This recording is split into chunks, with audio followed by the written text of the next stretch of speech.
نصلي ونسلم على رسوله الكريم أما بعد فأعوذ بالله من الشيطان الرجيم بسم الله الرحمن الرحيم عن أبي ذر قال قال رسول الله صلى الله عليه وسلم فيما يروي عن الله تبارك وتعالى أنه قال يا عبادي إني حرمت الظلم على نفسي وجعلته بينكم محرما فلا تظالموا۔ حضرت ابو ذر رضی اللہ تعالی عنہ سے روایت ہے، وہ فرماتے ہیں کہ میرے آقا نبی اکرم صلی اللہ علیہ وسلم نے ان روایتوں میں جو حضور سرور دو عالم صلی اللہ علیہ وسلم نے اپنے رب سے روایت فرمائی ہیں، یعنی حدیث قدسی، فرماتے ہیں کہ میرے رب نے فرمایا میرے بندو، میں نے ظلم کو اپنے نفس پر حرام فرما دیا ہے اور تمہارے آپس میں بھی ظلم کو حرام فرما دیا ہے۔ نہ تو اللہ ظلم کرتا ہے کسی پر، نہ اللہ پسند کرتا ہے کسی پر ظلم کیا جانا۔ یا عبادی کلکم ضال الا من ہدیتہ فاستہدونی اہدکم، یا عبادی کلکم جائع الا من اطعمتہ فاستطعمونی اطعمکم، یا عبادی کلکم عار الا من کسوتہ فاستکسونی۔ اور اے میرے بندو، تم سب گمراہ ہو بجز اس کے جس کے لیے میں ہدایت مقرر کر دوں، لہذا مجھ سے ہدایت مانگو، میں تمہیں ہدایت دوں گا۔ اے میرے بندو، تم سب بھوکے ہو بجز اس کے جسے میں روزی دوں، لہذا مجھ سے کھانا مانگو، میں تمہیں دوں گا۔ اے میرے بندو، تم سب ننگے ہو بجز اس کے جسے میں پہناؤں، لہذا مجھ سے لباس مانگو، میں تمہیں دوں گا۔ یا عبادی انکم تخطئون باللیل والنہار وانا اغفر الذنوب جميعا فاستغفرونی اغفرکم، یا عبادی انکم لن تبلغوا ضری فتضرونی ولن تبلغوا نفعی فتنفعونی۔ اے میرے بندو، تم دن رات کے خطا کار ہو اور میں سارے گناہ بخش دیتا ہوں۔ جو دن میں گناہ کیے جاتے ہیں وہ بھی اللہ بخشتا ہے، جو رات میں کیے جاتے ہیں وہ بھی اللہ بخشتا ہے۔ میں گناہ بخشتا رہتا ہوں، مجھ سے مغفرت مانگو، میں تمہیں بخش دوں گا۔ اے میرے بندو، تم میرے نقصان کو نہیں پہنچ سکتے۔ یا عبادی لو انکم اولکم وآخرکم وانسکم وجنکم كانوا على اتقى قلب رجل واحد منکم ما زاد ذلك في ملکی شیئا۔ یا عبادی لو انکم اولکم وآخرکم وانسکم وجنکم كانوا على افجر قلب رجل واحد منکم ما نقص ذلك من ملکی شیئا۔ یا عبادی لو انکم اولکم وآخرکم وانسکم وجنکم قاموا في صعيد واحد فسألوني فأعطيت كل انسان مسألته ما نقص ذلك مما عندي الا كما ینقص مخیط اذا دخل البحر۔ اے میرے بندو، اگر سارے تم مل جاؤ، ساری دنیا مل جائے اور مجھے نقصان پہنچانا چاہے، مجھے کوئی نقصان نہیں پہنچا سکتا۔ یعنی اللہ کی ذات کہتی ساری کائنات مل جائے، آپ مجھے نقصان پہنچانا چاہیں تو کوئی نقصان نہیں پہنچا سکتے، اور نہ میرے نفع تک تمہاری رسائی ہے کہ مجھے نفع دو۔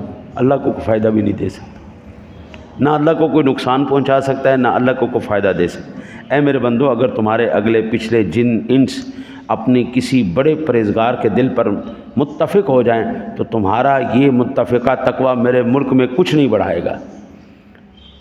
جنات بھی، انسان بھی، سارے ہی غوث اعظم ہو جائیں، کلندر ہو جائیں، سب تقوی کے اونچے پہاڑ پر پہنچ جائیں، سارے ہی جن و انس، اللہ کہتا ہے میرے ملک میں کچھ نہیں بڑھنے والا۔ اور اے میرے بندو، اگر تمہارے اگلے پچھلے جن و انس اپنے میں سے کسی بڑے بدکار کے دل پر متفق ہو جائیں تو تمہارے یہ متفقہ بدکاری میرے ملک میں کچھ کمی نہیں کرے گی۔ آدم علیہ السلام سے لے کر آخری انسان تک اگلے پچھلے جن ان سارے ہی بدماش بن جائیں، شیطان ہو جائیں سارے ہی، اس کے ملک میں کیا کمیاں نہیں؟ وہ سارے ہی ولی اللہ ہو جائیں، اس کے ملک میں کیا زیادتی ہو جانی؟ کچھ زیادتی نہیں ہونی۔ فرمایا میرے بندو، اگلے پچھلے مل جاؤ، یعنی یا عبادی انما ہی اعمالکم احصیھا علیکم ثم اوفیکم ایاہ، ومن وجد خیرا فلیحمد اللہ ومن وجد غیر ذلک فلا یلومن الا نفسہ۔ اور تمام جن و انس مل کر ایک میدان میں کھڑے ہو کر مجھ سے بھیک مانگے، پھر میں ہر انسان کا سوال پورا کر دوں تو میرے خزانوں کے مقابلے میں ایسا حقیر ہوگا جیسے سوئی کی تری جب وہ دریا میں ڈبوئی جائے۔ اللہ کہتا ہے پوری انسانیت، پورے جن و انس سارے آ کے ایک میدان میں اکٹھے ہو جائیں، یا اللہ یہ دے دے، یا اللہ یہ دے دے، یا اللہ سب کو دے دے، تو اللہ فرماتا ہے اتنی کمی ہوگی میرے خزانوں میں جتنا ایک سوئی کو آپ دریا کے اندر ڈبو کے باہر نکال دیں۔ یعنی لامحدود خزانے، جی لامحدود خزانے، ہے ہی کوئی نہیں اس کی۔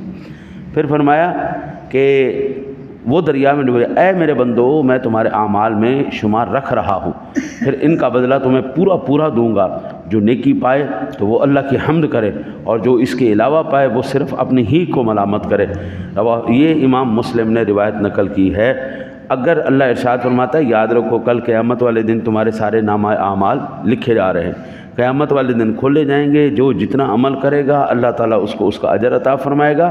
اگر نیکی پاؤ، یہ آپ نے نماز پڑھی، آپ نے حضور سرور دو عالم صلی اللہ علیہ وسلم کی حدیث سنی، درس و وعظ سنا، تو آپ شکر کریں، اللہ کی حمد کریں، یا اللہ تو نے ہمیں توفیق دی کہ ہم نے تیرا ذکر سنا، تیری نیک عبادت کی، ہم نیک کام کی۔ اور اللہ کے حبیب فرماتے ہیں، بلکہ یہ ارشاد باری تعالیٰ ہے، حدیث قدسی ہے نا، تو اللہ ارشاد فرماتا ہے اگر اس کے علاوہ پائے، جو بدکاری کرتا ہے، جو نہیں سنتا، جو اٹھ کے دوڑ گئے ہیں، تو وہ کسی کو ملامت نہ کرے، وہ اپنے آپ کو ملامت کرے۔ مصیبتیں، پریشانیاں، گناہ، دکھ، یہ تکلیفیں، یہ ساری ہماری اپنے ہاتھوں کی کمائی ہے، میرے رب کا فیصلہ نہیں ہے یہ، نہ وہ بکواس کرتے ہیں جو کہتے ہیں جی تقدیر میں تو سارا کچھ لکھا ہوا ہے، تو زنا، گناہ، یہ سارا کچھ تو میری تقدیر میں پہلے لکھا ہوا ہے، وہ یہ جھوٹ بولتے ہیں، بکواس کرتے ہیں۔ ایک بچے کو آپ منع کریں بیٹا ویلنگ نہ کیا کرو، گر جاؤ گے ٹانگ ٹوٹ جائے گی، وہ پھر بھی ویلنگ کرتا ہے اور اس کی ٹانگ ٹوٹ جاتی ہے، آ کے گریبان پکڑ لے گا، تم نے کہا تھا میری ٹانگ ٹوٹے گی لہذا میری ٹانگ ٹوٹ گئی ہے، اس میں تم گناہ گار ہو۔ وہ اللہ کے بندے، اس نے تو اپنے شعور اور عقل سے کہا تھا کہ یہ کام جو ہے نا یہ اتنا خطرناک ہے، یہ جان جا سکتی ہے، کوئی بازو لات ٹوٹ سکتی، تو اب وہ اس کی پیشن گوئی پوری ہو گئی ہے، تو اس کا یہ مطلب تو نہیں کہ وہ پیشن گوئی کرنے والا مجرم ہے، کرنے والا مجرم تو وہ ہے جو وہ ویلنگ کر رہا ہے جی۔ اللہ تعالیٰ نے اپنے علم ازلی کے تحت ہمارا سارا کچھ لکھ دیا ہے جو ہم نے کرنا تھا، بس دعا کرو اللہ تعالیٰ آپ کو مجھے اللہ کی سچی محبت، اس کے حبیب کی سچی محبت اور اس پر ان کے احکام پر عمل کی توفیق عطا فرمائے۔